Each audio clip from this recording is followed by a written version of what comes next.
সাকিবের কোনো বাধা থাকবে না। সাকিব এখন খেলতে পারবে, আমরা নিশ্চিতভাবে বলতে পারি ইনশাল্লাহ। যেহেতু তামিম ইকবাল সভাপতি, সাকিব আল হাসান এখন আর কোনো দুর্নীতি চলবে না, আর কোনো অনিয়ম নয়।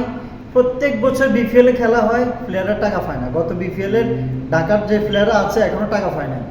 আমরা অনেক খুশি তামিম ইকবালের মতো সাহসী একজন দেশপ্রেমিক প্লেয়ার বিসিবির সভাপতি হয়েছে। আলহামদুলিল্লাহ খুশি।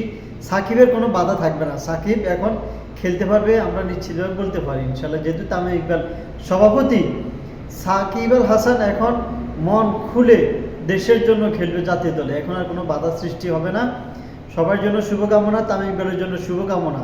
এই বিসিবি বোর্ডটাকে যেন কোনো প্রকারের দুর্নীতি না থাকে।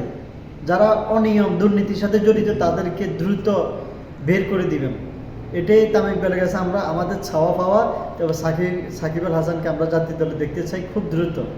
ধন্যবাদ।